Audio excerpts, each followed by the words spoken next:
Bleu, where we introduce you to who is building Arizona, bringing you the people and businesses that shape the landscape around us. From economic development and developers, underwriters and lenders, architects and engineers, to the very builders and suppliers that bring it all together. Now let's join our hosts, Robert Johnson and JJ Levinsky, aka Mac and Bleu.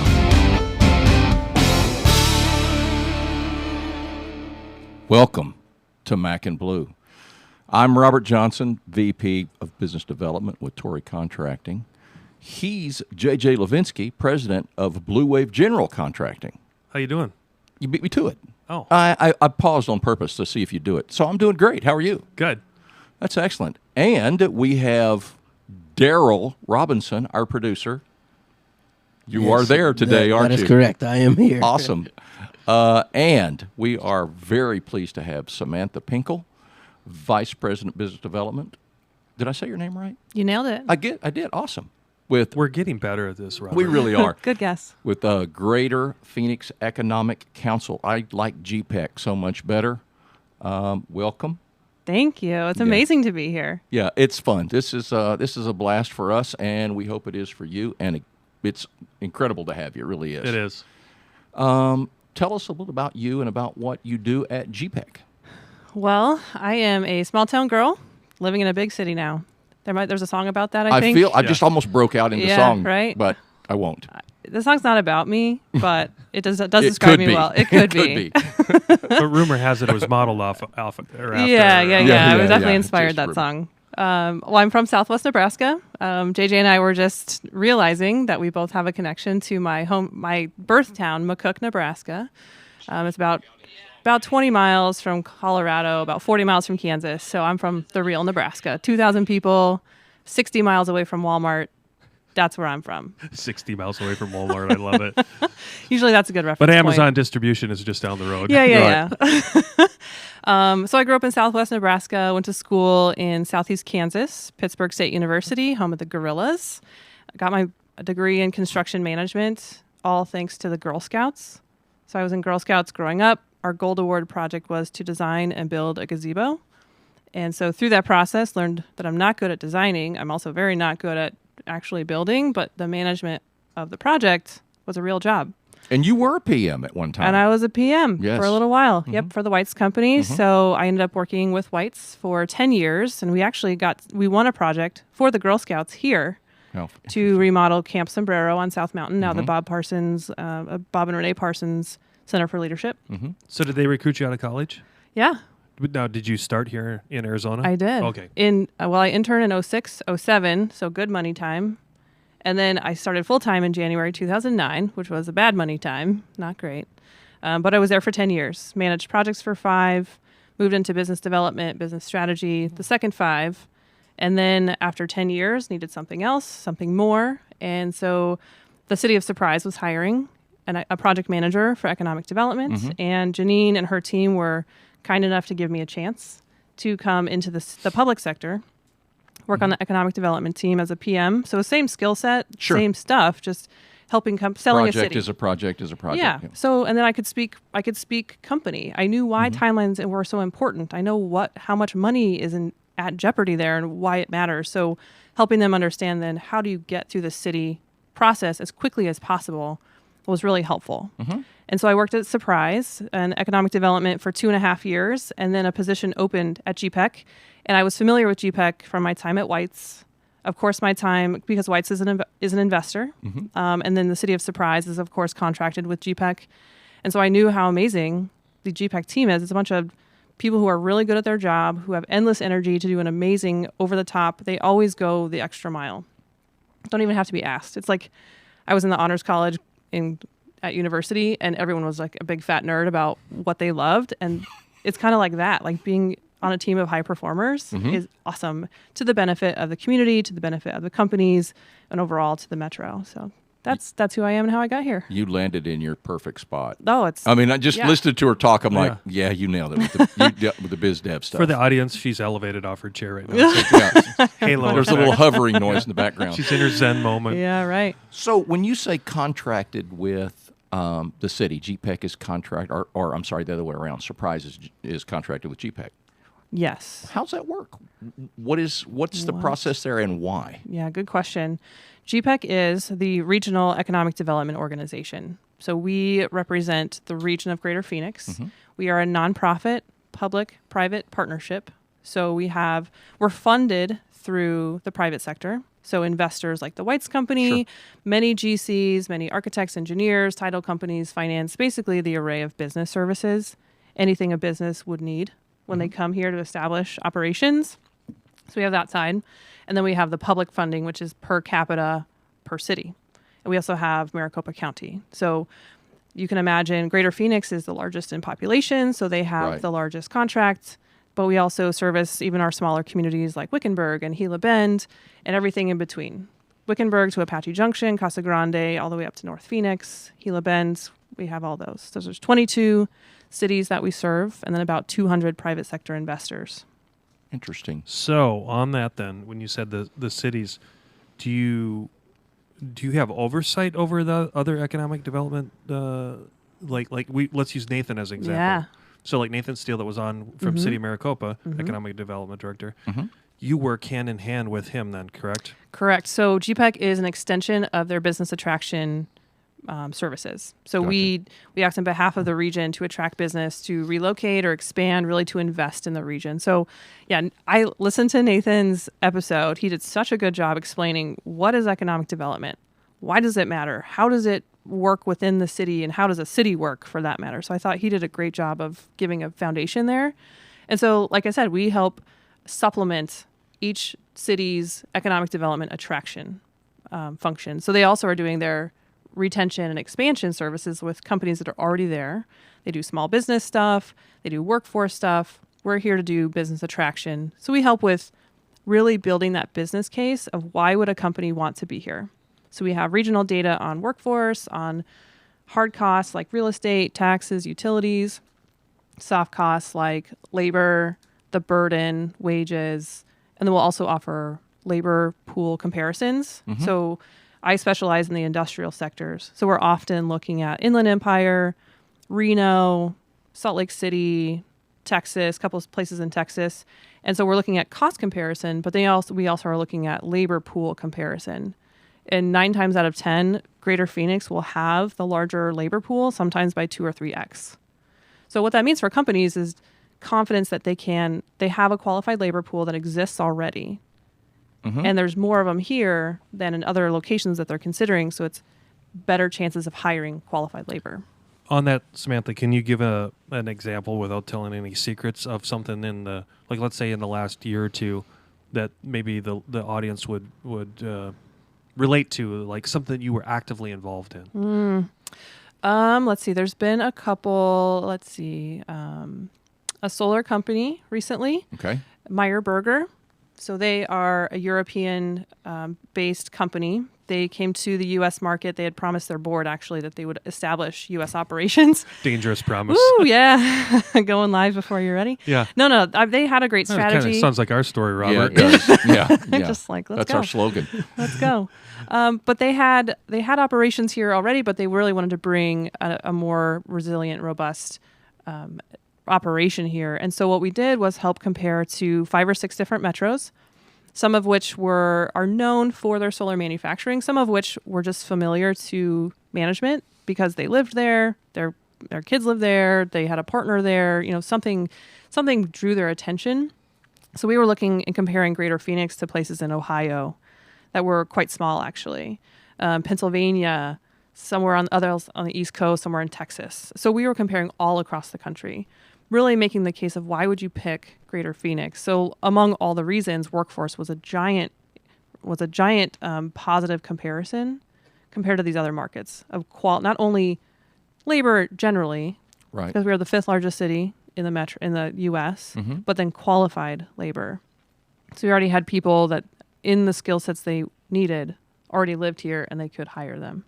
So that's one example. They ended up committing to a property in Goodyear. Mm-hmm. So they will be, as soon as they can get their equipment and their parts and pieces here, they'll ramp up their operation. So will you start these conversations with these people? Do they come to you and start with you, and you then where you look all over the valley, and wherever they land, and Yep. it gets handed off to them. Yep, exactly. Sometimes they come directly to us. Mm-hmm. Sometimes we come directly to them. There's indicators of like mergers and acquisitions or leadership changes that can trigger. There could be a change in their real estate needs. They might want to relocate or consolidate operations from, let's say, the Inland Empire is a popular migration into Phoenix from the LA area. Sometimes it comes to us through they hire a site consultant, a site selection consultant they say, tell us where we should go. And the consultant will do the evaluation and use our information as part of their service to the company. Sometimes it comes through the broker. The brokerage community will ask us, hey, can you help me really put some sprinkles on this cupcake about why they should come to Greater Phoenix? Those are my words. They don't actually say that I to like me. that. No, but I'm going to use that again. I promise you I'm going to use I'm going that to start again. talking about our jackets as sprinkles. As on the sprinkles cupcake. on a cupcake. You Yeah, there you guys go. are really missing out. If you're not tuning in to the video, Robert's jacket is so good. Thank you. Yeah, it's my second time with it. I didn't bring For the audience, true Liberace jacket. We were going down the Wayne Newton Liberace Oh, thing yeah, before we yeah. got on, and you wear it well. Yeah. Wow. Yeah, Okay. you did. Yeah. And as your wife's listening, she can attest. Yeah, and it was her. It was her fault, which is okay. I'm glad she did. So Samantha, Thank you. one thing that came up as you were talking that I was kind of geeking out on is how do you keep the data current? Where do you get the data from? How do you get access to that data? Like who gives you that, or how in your relationships can you keep up with the latest? Well, very fortunately, GPEC's staffed by about 30 people. I'm on the business development team, so the sales team, there's 9 of us. We all specialize in different industries, and then we also have a team focused on foreign direct investment. So that's the BD team. We have marketing and strategy. We have our operations team, and then we have the most amazing department, and the ones that really make us tick and make us difference and make us an award-winning organization is our research team. So we have a handful, I think we're up to 6 now, of research professionals who that is what they do. We say, hey, this company is looking for this type of labor or chemical recyclers or whatever. And can you help us figure out who they are and what they are and how to use them? So we have a research team. They use a lot of the public data, like the American Community Survey. They can also subscribe to private services like MZ or Esri. There's a whole business in collecting and synthesizing data. So it's a combination of both public data from the government as well as private data sources. You know, what's amazing about all this is that the normal, not that we're not normal, but the normal layperson does not, I mean, I'm in the construction business, and I really don't think about this stuff, and we've already got enough stuff that we could just shut down right now and have a great program, of what really goes into drawing business to our area. It's more than just, so-and-so came and said, oh, you've got an empty building. That's great. Yeah, right. I mean, all of these things that we're talking about, labor, qualified labor, and we're not talking labor to build the building. We're talking about to work in the building. That's right. So it's fascinating stuff. So Samantha, I think a classic example would be, did GPEC have an active involvement in TSMC? Yes. I would think the answer is yes. In collaboration with lots of other right. The state, of course, the Arizona Commerce Authority with the help of the governor, City of Phoenix, that's the jurisdiction that it's located in. Right. So between those 3 plus other partners, no doubt there was a lot of other industry participation to say, yes, we want you here and here's why. And here's why it makes sense. Of course, they were looking all over the country, and there were even multiple sites in Greater Phoenix under consideration. So there's so much that goes into site selection that's beyond, oh, that looks good. That looks like a nice location. How long were those talks going on before it became public? Years. I think that project had a runway of somewhere in the 5-year Doesn't conversation. surprise me. No, I mean, it's a really. $12 billion investment. You don't spend that quickly. And I think we know it's even more than that. But It sure could be. Now, Yeah. what? So if that was, I mean, let's be honest. We know that between that and Intel and all the ancillary things that are spinning off of that Phoenix is now looked at as a major manufacturing hub in the world, not just in the contiguous U.S. Right. What are you seeing trends on the backside of that, Stephanie? Or like Stephanie. Samantha. Do you know that's the number 1 name I get miscalled? Are you really? Yeah. Well, Or Amanda. No. I apologize. No, I take no offense. No. It's okay. This is even. She really is geeky. I mean, this is good stuff. I mean, I don't know if there's something she doesn't know yet. The power So of okay, so let's go back. Go ahead, Stephanie. So, okay, Bob and Jimmy. Is that how we're going to go? That's Okay, it. new names. But yeah, I would love to geek out and just listen to what, like, in your job, how does that look now? Because I think everyone wants to ask, okay, yes, we've got the Intel and, maybe the LG thing and, all these other things that were related around the semiconductor industry, but in your world right now and representing GPEC, what is it going to look like 5 years from now? Whew. And there's no crystal ball, but $1 million question. But talk about the cool stuff. $12 billion question. So semiconductors, certainly. So now we have two anchor companies that have a very robust supply chain. Intel already had its supply chain somewhat established here. And really, semiconductors have been around in Phoenix for a long time. It's a legacy industry for us. Motorola started operation in 1949. Wow. Yeah. Which is also, when we started growing with the invention of air conditioning and whatnot. So, I mean, this has been a legacy industry that's just not... Yeah, you don't even think about that. No, not at all. That's a great point. Not at all. So we have some of that.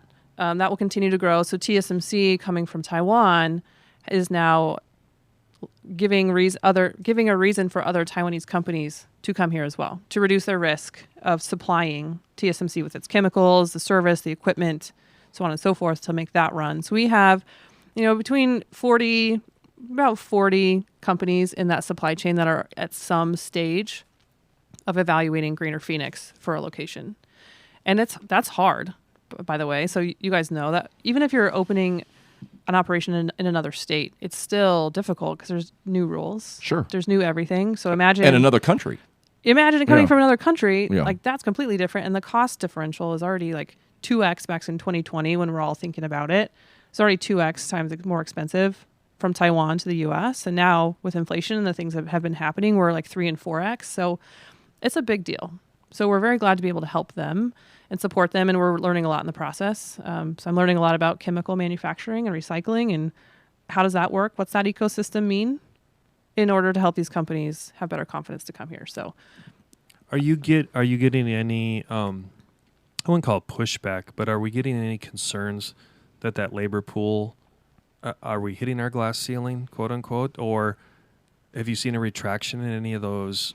I'm not saying companies, I'm saying ancillary businesses that are looking at call it the manufacturing, distribution, industrial, since that's your background. Yeah. I mean, you don't have to drive around here not to see all the tilt-ups going up for everything that we know what is driving our economy right now. But the question still comes is, are we now concerned about the labor supply? In other words, what attracted everyone here? Are we over-tapping that, or do we still have a lot of runway? I think every company, every city is asking that same question: is do we have enough workforce to supply who we have and who we want to be here?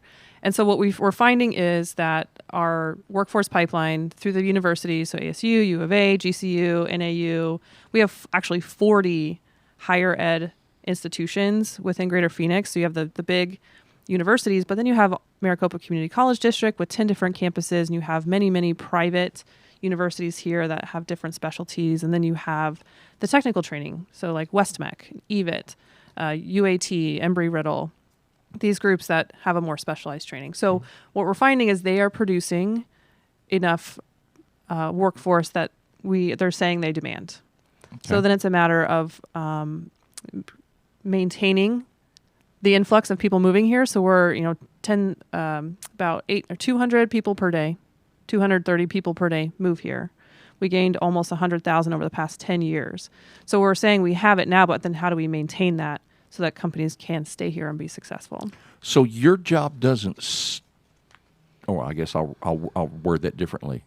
Once somebody's moving, once somebody's decided to come, your job's over? In a way. So our job is attraction, not retention, expansion. That's when we hand over. It's a nice handover to the cities. But you start working for the aftercare on those ancillary pieces? But we're working on those. That's all part of giving the confidence, the business case of why would I come here? Even if the labor pool is here now, sure. How do I know it'll be here in 10 years? Sure. My company, ideally, they're still running and successful and maybe even bigger. So we have to have confidence that there's enough power, enough water, enough workforce for my business to continue to grow so we don't have to move again. So the aftercare is more of a city service, but it's something that we supplement and support if we need to do that kind of study for them to build that confidence in the future. But you got to keep them here. That's retention. Yep. We don't want them to stay here for 10 years and leave. That's right. Let's take a break for a second. We'll be right back.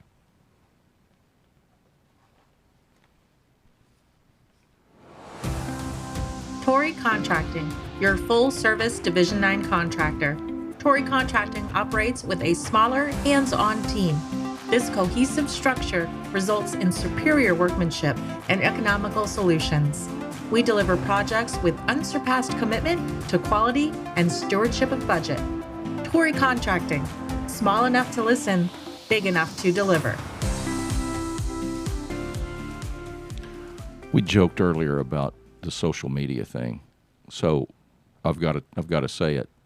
So I don't remember what day it was last week. You made a post, or your team posted about you being on. I took that and shared it on the Mac and Blue page.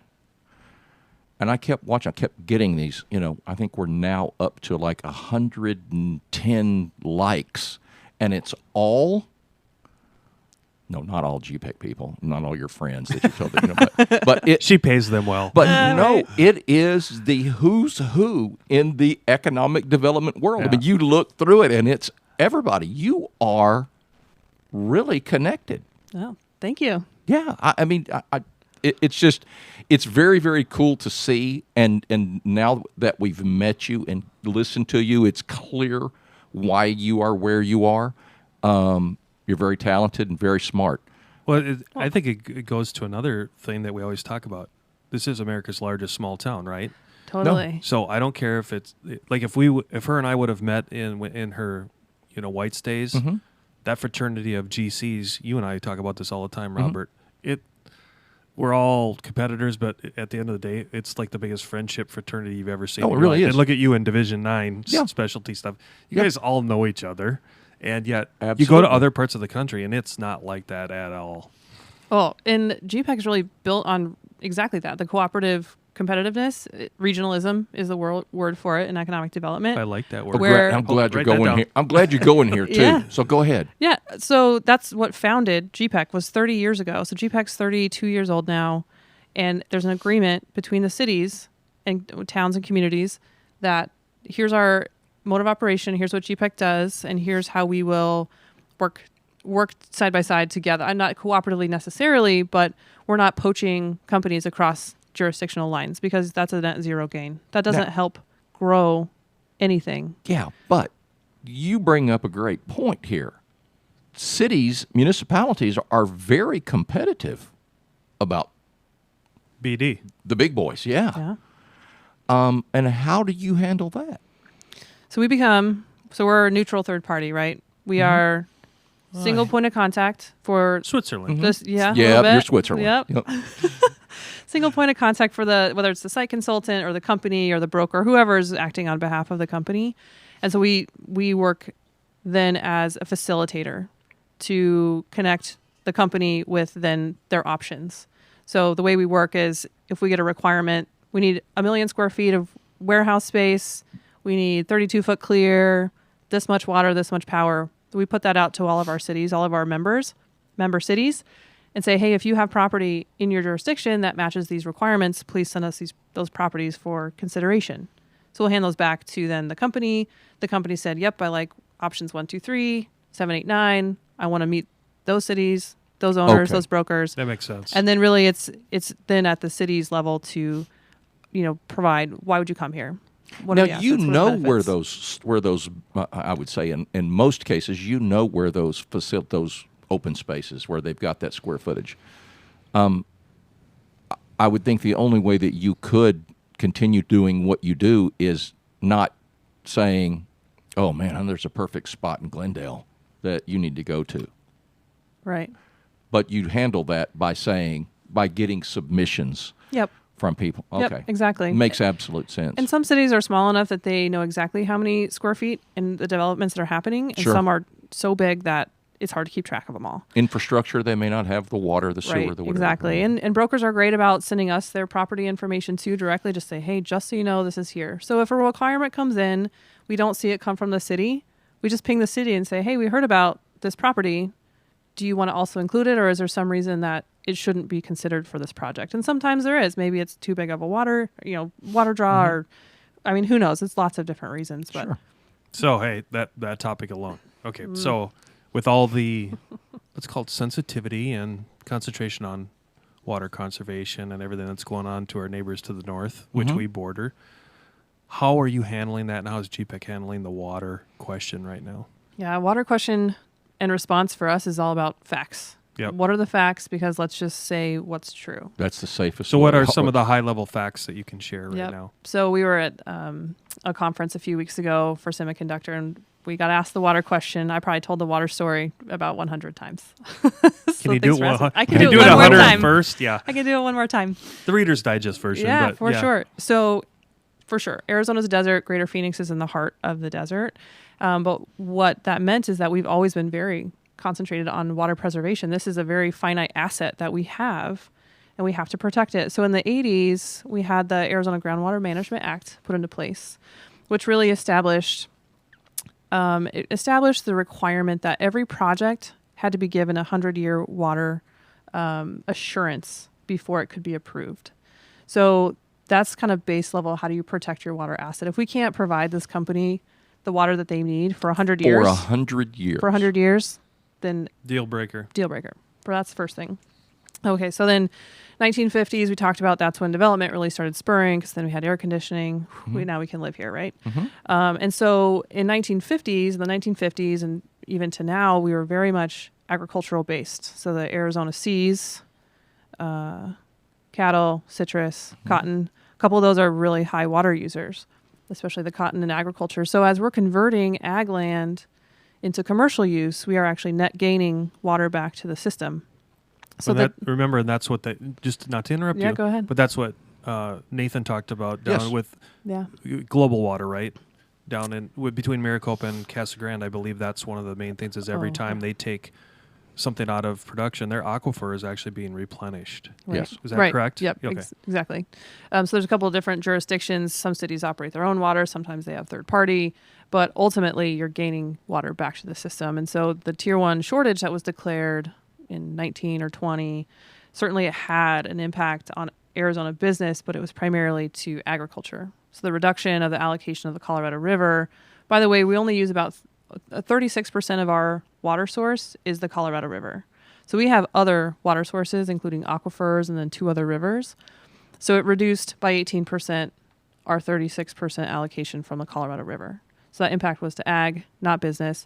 And so based on the Water Management Act and our other water providers, I have some notes here, as you guys can see, almost 2 times, 1.75 more water stored than we actually use.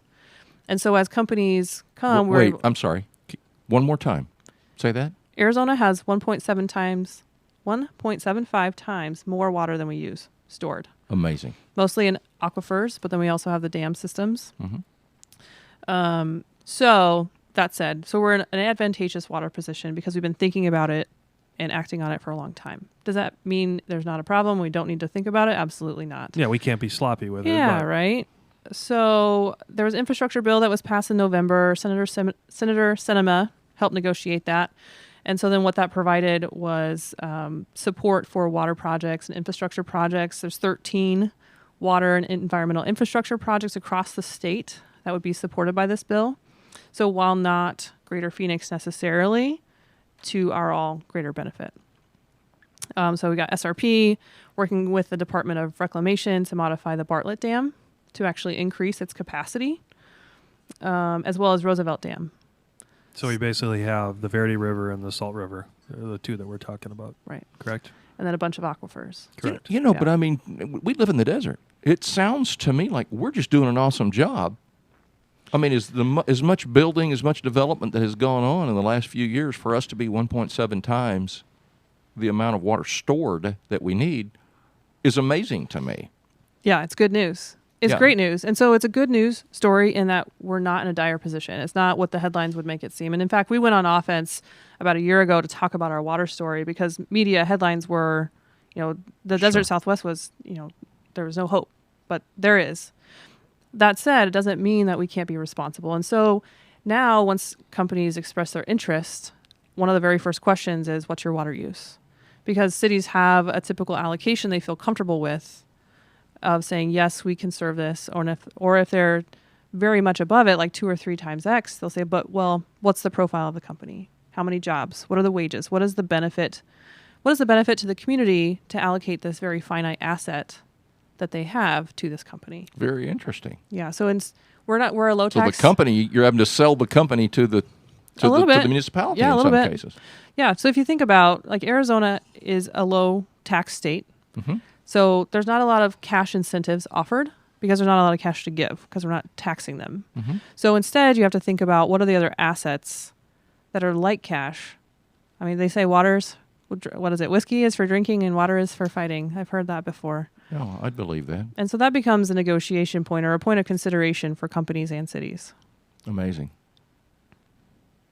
My brain's going 800 miles an hour right now. Oh, no, it's just like all this. I got smoke coming out of my ears, which doesn't take a lot when you've had 3 lobotomies. But all right, so, wow. All right, let's switch. Okay. Let's go down power now. So how? Did you hear it? No. She's like, No, oh. I mean, we have 2 really great power partners, APS, SRP, that service the greater Phoenix area. Their portfolios are really impressive. And they both have great lofty goals to convert their fossil fuels to renewables, or what's the other word? Renewables and solar. Well, that's a renewable Yeah. too. But so give an example. I think you've nailed the water. But if a company's asking about power, how do those conversations usually go? Especially, let's take a semiconductor, for instance, or Yeah. something like that. Yep. So that's another one of those first round questions is how much power do you need? If Okay. they're a low power user, so we'll say like 5 megawatts or less per year. So we're talking annual consumption. Typically, substations have capacity or close to capacity. You know, this is a very general statement, and we have to. It's very Right. project specific. But you know, generally in that 5 or less, substations are built and can have capacity and can handle that service. But if it's larger than that, then we're looking at, okay, what is your ramp up time? Do you need all 13 megawatts year 1, day 1, or are we ramping up? What does that look like? And if it is indeed that they need a lot of power very quickly, the main constraint right now is supply chain for the equipment for the power companies. Yeah. Those transformers. Transformers, Yep. as we all, Yeah. any of us As in the you construction know. space, get in line, and you might have one by the time George Jetson lands Yeah. again. Yeah, right. So that's one of the main constraints for that. But we're very fortunate to have there's like 99% reliability. We talk about one of the other business case reasons for companies to come here instead of maybe Texas is continuous business operations. We have very few natural disasters. We don't have snow. We don't have hurricanes. Nothing's shutting down the roads. Nothing's preventing goods and services from going here to there or people here to there. Sure. So continuous business operations, and that includes not only natural disasters, but then power. We have 99% reliability. In some cases, you can get redundancy. So that's really important to companies. If you think about Samsung and what happened to them during the freeze in Texas, they lost days, if not weeks, of production, which is billions of dollars for them. The risk for that happening here is much lower. So that's another point of site selection consideration for a company. Now, forgive my ignorance, but did they decide to do both?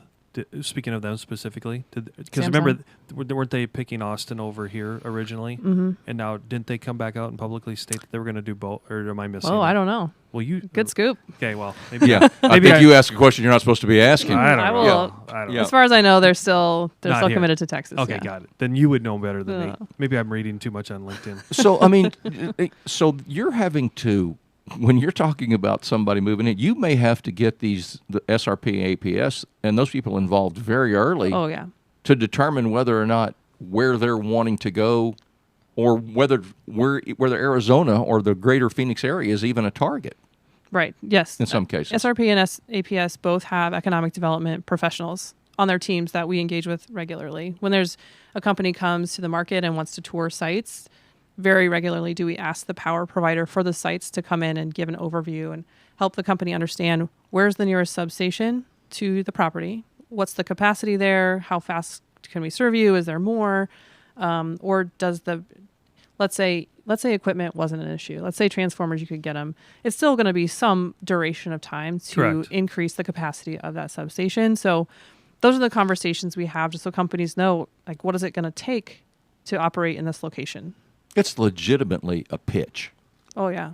It's a big pitch to get one to come in. So Samantha, another thing I just thought of is, okay, it's awesome you have these connections at power, water, whatever. Are there other industry-specific groups that you're constantly, like, almost on a surrogate board, if you want to call it? Like, one I'll throw out there is NAOP a strategic ally of yours? Yeah, so NAOP is for sure. That's a lot of brokers and some developers have membership there, and they're our allies in not only bringing pipeline of projects for us to help build that business case, but then they're the ones helping us see the properties. So for sure. Okay. Brokers are a big pipeline, so NAOP, Urban Land Institute. Oh, ULI. ULI, yep. I'm in an industry organization called CREW, Commercial Real Estate CREW Network. We have a local chapter, AZ CREW. I'm going to be the president next year. Congrats. Oh, That's pretty very exciting. Cool. So that's a big one. And then we tend to then join industry-specific organizations. So I mentioned the conference we went to a few weeks ago was called Semicon West. And SEMI, SEMI, is the semiconductor industry organization. They host worldwide events. There's a battery show we go to. There's economic development specific and site selection specific shows. It really just depends on, where is our target audience going to be? Are they going to be at conferences? Are they going to be at, events? Where are they going to be? Because that's where we want to align ourselves. Yeah, you're talking my thing now. Yeah. No, Way to go, BD guy. Come on. Yeah, no. It's just, again, you talked about it with project management. BD is the same with every. It's just, I get geeked out listening to all that goes into and how long, because it's the same thing on my end. Yeah. I'm talking to people a year and a half, 2 years before a project ever even comes out of the ground. Just how long it takes to get one of these and everything that encompasses. And then it's all the spinoffs from all the ancillary businesses that are going to be feeding those companies. It's just amazing stuff. So why, and I know that we've covered this before with previous guests, but why is economic development so important?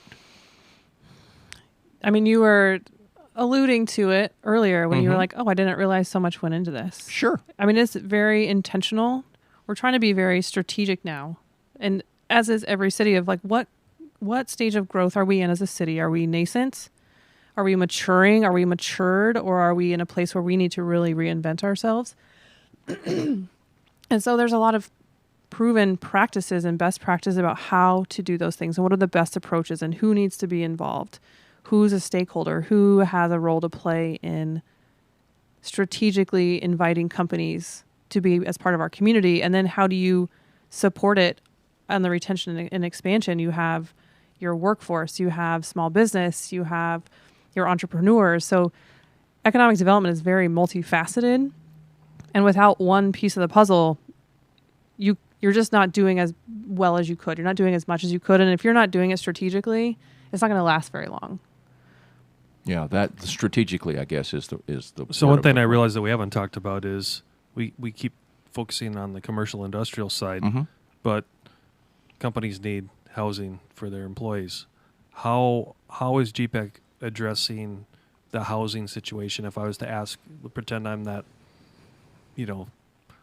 multinational company that wants to come here, and I'm talking to you. How are you guys currently addressing the housing issue? So with a lot of data. Okay, just data. Yep, a lot of facts, a lot of data, anecdotes as well, maybe testimonials from other companies. So GPEC's mission is to grow base industry, which is commercial and industrial. So not a lot of residential, retail, hospitality, but it doesn't mean we don't know anything about it. True. So I'd also say, data from the housing jurisdiction or housing authorities and housing organizations, getting a lot of that data. Also from our brokers. So like the big houses have multifamily, capital markets, so on and so forth. And then the local jurisdictions, they know about the housing options. Like the city of Phoenix knows about the housing developments near TSMC, near these other developments. So they're also our resources to help provide the information that they need. And if at a very high level, is everyone embracing that? Do they feel that it's in balance right now, or is it imbalance right now? Or don't we know? I would say we're feeling imbalanced. What the numbers are showing us is our median household price is in the 400s. 2 years ago it was in the 200s. Wow. So that just means Double. economic scale is we don't have enough supply, and that's what's driven up the price. So I think we're all on board with getting And probably the multifamily as well. Because, more. Yeah. Sure. Yeah. Yep. Okay, awesome. Let's take a break. We'll be right back. There comes a time when dreams become a reality, when you see your vision materialize into a true work of art. And the only way to get there is to choose a general contractor who shares that same vision and knows how to bring it to life. At Blue Wave, we aren't so big that we've forgotten where we've come from, and we aren't so small that we can't care for your projects regardless of their size. When your vision deserves safety, perfection, timeliness, and expertise in order to become a reality, trust Blue Wave to get it done right the first time. Okay. What have we not talked about, JJ? Your next jacket? I don't know. Yeah. Yeah, she might be. She probably has some I good was solutions. thinking about, I don't know if you meant it as a legitimate question I did. or if it was rhetorical, but back to where you were saying what stage are we at, nascent or mature or whatever. Don't answer that one, but I'm curious, what are you targeting for the other industries to round out where GPEC wants the overall development to go? Yeah. That's a great question. I think so. We talked a lot about semi, a lot about industrial. The other thing that we're seeing is, well, EV, the electric vehicle, autonomous vehicle, that industry start to concentrate here with Lucid, Nikola, Sure. Drive 48, the workforce pipeline program out of the community college in that area. So that's another sector we're seeing grow. And then out of that, you could see batteries, production, recycling, so the lifespan of batteries, and that includes then raw material and so on and so forth. So that thing multiplies. And then we're getting into other industries related to like advanced manufacturing in the healthcare space. So wear tech, biomed, we've got some great universities and partnerships, the ASU Mayo, that thing's going to blow up, no doubt. You have the Phoenix biomedical campus downtown, partnership between U of A and ASU. Other, of course, Huntington University and some other universities. I'm sorry, not Huntington, Midwest University, Midwestern, and then even Ottawa starting up a nursing program. So we're starting to see growth in healthcare also. Just to interrupt for the layperson, do you remember how big, what was the acreage that they allocated up to the Mayo thing? Does anyone remember that? I don't recall. It's a large chunk, right? Several. Yeah. Yeah. Well, state, Yeah. state Wow, land the doesn't say- official word. That's in McCook. That'd be Oh, yeah, right. sections, right? Yeah, that's right. Oh my gosh. For us Did you ever go Midwesterners. to McCook? Have you been Oh, heck there? yeah. Oh, well, we'll have to talk about Yeah. Crop circles. What's the Yeah. population of McCook today? 8,000. Yeah, I Ish. grew up in a little town like that. Yeah. Yeah. Oh, Yeah. that would have been the big city for me. Yeah. For 8,000 Well, years it's the or smaller? Walmart town. I grew up in The 2000. Walmart town. Yeah, man. So like when I Okay. tell people where I'm from and like what my life was like, so I lived in the 2,000 person town an hour away, and we'd like go to church, and then when church service is over, you ask everyone, "Hey, do you need anything from Walmart? We're going to Walmart," and it's like a day trip to the Walmart town. Visit my grandma, visit our family. I did. I grew up in a town like that. Yeah, absolutely. Yeah, and to think from that to business development and economic development in One of the fastest growing communities in the world. Yeah. just a mind blower.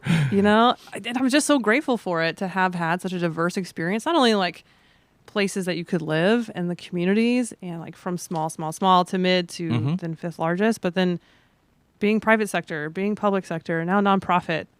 What a cool, diverse experience, and like just being able to relate to so many people in so many different ways is like amazing. I'm very grateful for it.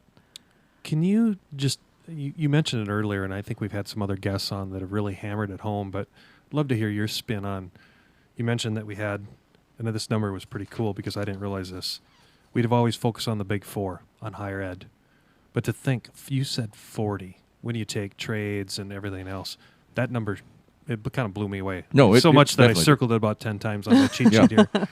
But from your viewpoint, Samantha, what else are you seeing innovation-wise on connecting education to this whole workforce thing? Oh man, without geeking out. I mean, I can't. Yeah, she immediately Come All right, on. well then geek started out. hyperventilating. Yeah. We got enough time. We got Yeah. we got a defibrillator in here. So Yeah. My boyfriend calls that the idea face when my I gotcha. eyebrows go up and my eyes get wide. Yeah.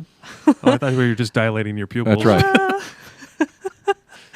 right. So a couple things come to mind. You might have seen Phoenix Business Journal published an article about a Fresh Start cohort graduating from the Maricopa Community College Quick Start program. I did see that. Yeah, isn't that amazing? So Yeah. it's a semiconductor tech quick start program. It's 10 days long, so 2 weeks. And what they graduate with is then this entry level qualifications to work for any semiconductor company. And Amazing. you could really even bring that into any advanced manufacturing company because it's engineering, it's electric, it's mechanical. It's like, how does this work on a basic level? Because level 2 is much more specific and much longer, like semesters long. So this is a quick start program. So what they have set up, it's mirrored after what they did with Boeing. They had a similar quick start program with Boeing to really fill in that pipeline. So they are graduating cohorts of 12 every 2 weeks.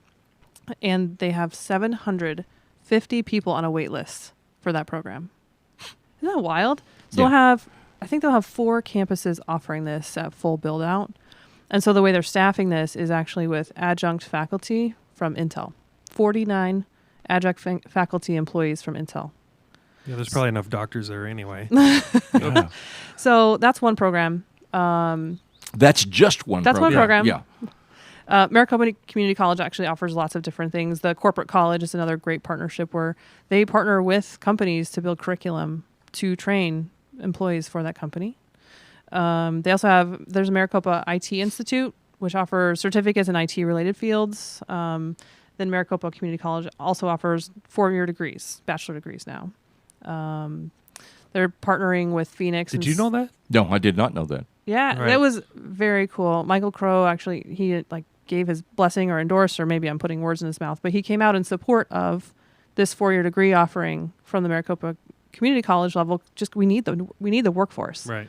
It's not better for ASU to have all the 4-year degrees if to the detriment of our employers. So that was very cool. Well, I mean, we all know right, wrong, or indifferent. We're not here to be judge or jury, but ASU just moves the needle consistently all the time. Oh yeah. Right. And you have, you hear out in our community, you hear, oh, why are they doing that? But at the end of the day, I mean, what they've done nationwide as setting the bar for what a higher ed school does at that scale, I think is more than anything. Right. And I'm just sure you see it all the time. Yeah. One of the cool things they did in response to industry is within their School of Engineering, they actually created a new college. So you have the construction engineering, mechanical, civil, so on and so forth. They opened up manufacturing engineering systems. So a new college very much specifically focused on talent for manufacturers with a 4-year degree. Yeah, why not? Hello. Yeah. Get the best beta testing facility. Yeah. Petri dish in the world. Yeah, and so where that really causes me to start thinking is Oh, hold it! Don't hurt yourself. no, I already did hurt myself. That's why I'm not really sure what Damage I'm about is to say. done. Yeah, that actually might have happened in the early 70s. But is the manufacturing even that we're seeing in my line of work, and where that's going to go? With robotics and all of these things, it's that, and people are so scared that, robots are going to take our job, and we're talking about, really advanced manufacturing here, and how many people that it's taking to run these places, and really, I would assume, really good paying jobs. They're very good paying jobs. Yeah. So it's an interesting, you asked, what are some of the other workforce solutions? So there's other programs which are very cool, but then also robots are a solution. If you look at the population pyramid, it's not really a pyramid, but the population chart, there's going to be a lack of people. There's not going to be enough people to do the jobs that we had before because the population is different. It's contracting for a qualified workforce. So that is a solution that some companies are going towards. And so even in the semiconductor industry is a good example of there is one employer, it's a gas manufacturer. They're investing $600 million into their campus infrastructure, and they'll have probably less than 30 people because it's so highly automated. Wow. So it's a different view, and it's not like you're saying lots of jobs. Sometimes it is, but in some cases it's not because it's so highly automated. Yeah, and what great opportunities the youngsters of this world have. Yeah. Do you have a question? Oh, you're pointing at something. Somebody else has a question. You're going to have to tell me what it is because I'm not watching right now. Just read it. We trust you, Daryl. What are the major Do it. What are the major competing markets for Arizona, for the emerging EV tech sectors? Oh, great question. It's the legacy auto industry areas. So the Detroit, the Southeast, because they have the legacy workforce, they have the legacy infrastructure. So when you say Southeast, what are we thinking? Southeast. Like South Carolina? Yeah, the 'Cause there's Carolinas. BMW and who else? Yeah. The traditionals. Yeah. Okay. So there are startup auto manufacturers, but they're typically getting purchased by the larger legacy auto manufacturers who are, converting their current plants to make this new product. And in some cases, like battery manufacturing is that's a newer industry and it requires a newer plant. Mm-hmm. But like I said, they have this legacy industry, workforce, infrastructure already in place in other parts of the country. So that's a competitor market for us. So as we're talking about that one, is it fair to say that right now is concentrated south, Casa Grande specific, but it's moving into other areas, correct? Yeah, it is. You have some flagships, Lucid, Nikola further south, but then you have groups like Electromechanica is in near Gateway. Right. We have a couple others have been concentrating in that Southeast Valley, whether it partly because the assets there, the workforce is there, their supply chain is in that region. There's lots of different reasons to choose that area, but it doesn't mean we won't start to see a concentration of that elsewhere too. Speaking of Gateway, what from your perspective, again to describe to the audience, if that whole, what do they call that, like that economic impact zone around Gateway proper, do you have an idea of like how much is left there still to develop? Or don't you know? I can get you specific info, So the Mesa Gateway Airport Authority itself owns 3,000 acres of land. Got it. So what you see there is already the established. They've done development deals and land lease deals with those developers, and then the tenants like Virgin Galactic just announced. Just saw that. That's pretty exciting. Yeah, that was all over the media. I toured a satellite manufacturer through there not too long ago, so hopefully we can add some more aerospace stuff there. But they have several thousand acres on the east side of the runway that's vacant. So as you're driving down Highway 24 or Ellsworth or those whichever roads where those humps are old munition depot were or was. So the airport's signed an agreement with the developer to develop be the master planner developer for that area. So you'll see more commercial, industrial, mixed use development going in there in the near future. Hence all the industrial on the periphery. Right. So makes a lot of sense. Mm-hmm. What haven't we asked you that you want to share? Oh, shoot. Let me look through my notes. Did you get a volleyball scholarship? No. Oh, I thought you were I figured you were an overachiever already, so I wanted to give you more. I wanted to give you more street cred. I went for the academic scholarship instead. Oh, well, it paid that's off. obvious. Yeah, that's obvious. I was in the honors college. Obviously, I know. We were too. Yeah. Yeah. Let's see. That's why we went into construction. I done well. Let me see here.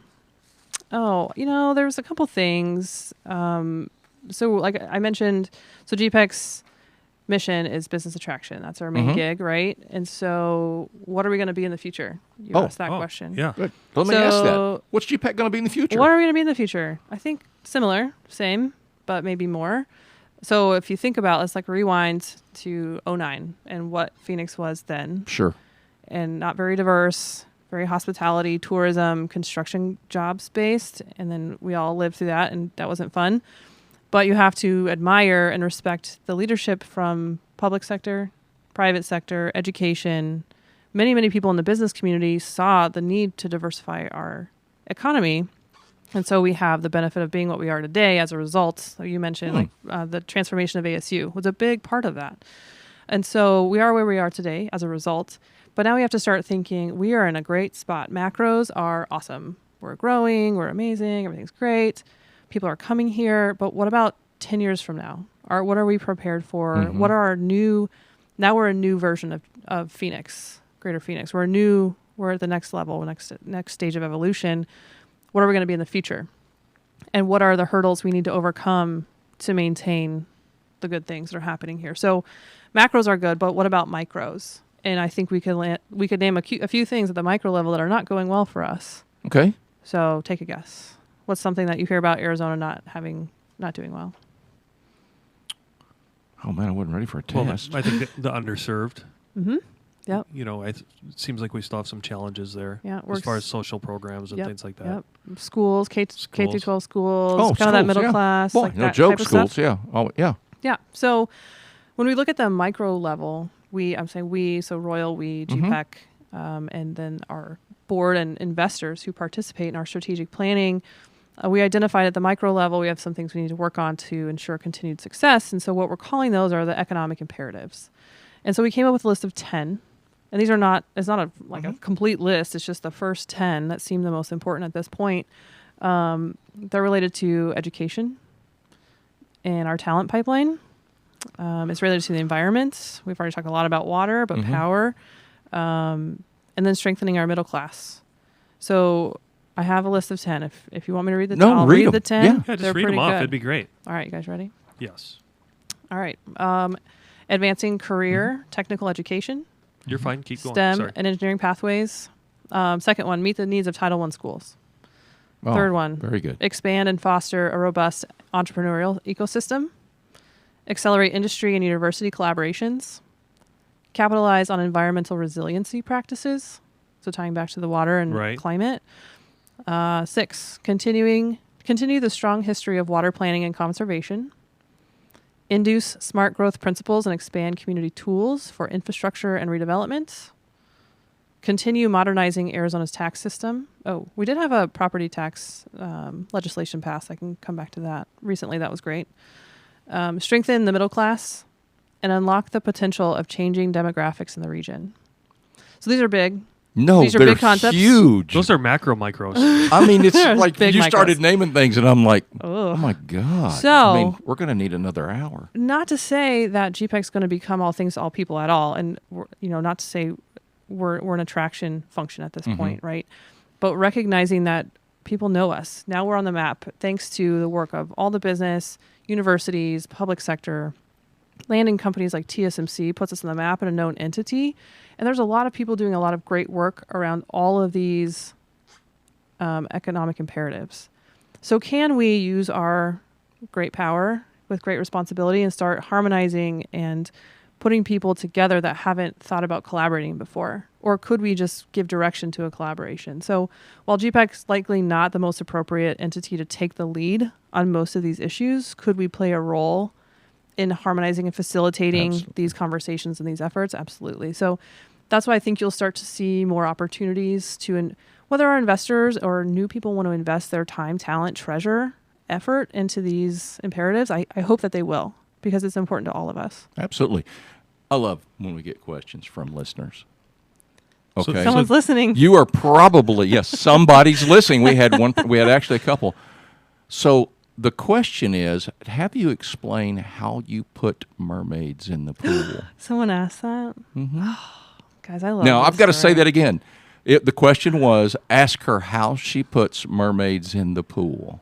Oh my gosh. It's one of my favorite stories. Thank you to whoever asked that. Do you have any ideas who it was? I know who it was. It could be Josh Jefferson. That's who it was. Oh, he teased me up so well. Well, so when I was interviewing to work for Surprise, they asked me what's your approach to sales?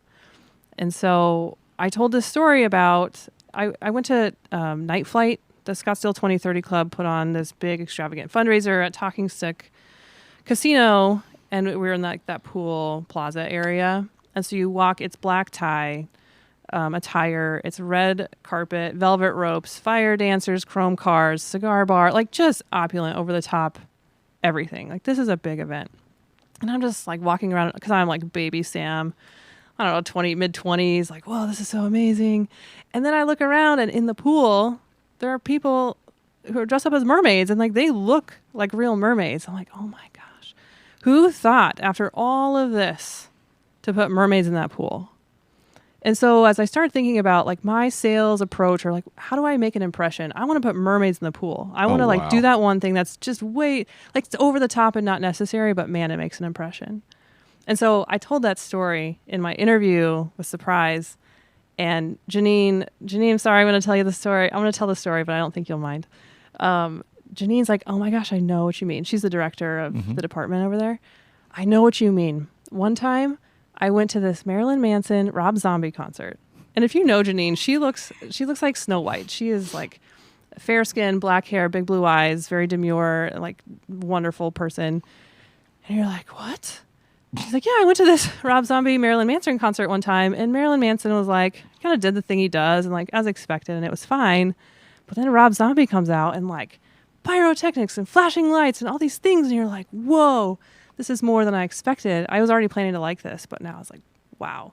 So we bonded over mermaid. You want to put mermaids in the pool, and she wants to be Rob Zombie. So now I want to put zombie mermaids in my pool. Oh, that's awesome. I don't even know how to end it, but that's the perfect time. With that, Daryl will have her on another show. There's Oh, no my question. my goodness. More stories. How can people get a hold of you if they'd like to? I would love to hear from people. LinkedIn is probably the best way to connect with me, or please visit gpec.org, gpec.org. Okay. There's connections to you directly on that site. Connections to me. I can find me on our team page, and we have so much free information about ecosystems and industry and workforce and what it means to do business in Arizona. So we're going to blow it up on social media too this week. So just watch for it. I don't know what else to say, but thank you. JJ, another hour. I don't know why you were here, but I mean, she was fantastic. Just to make sure you were behaving as usual. Awesome, Daryl. Uncle Daryl, take us away. Hey, Thanks, we'll see you next week.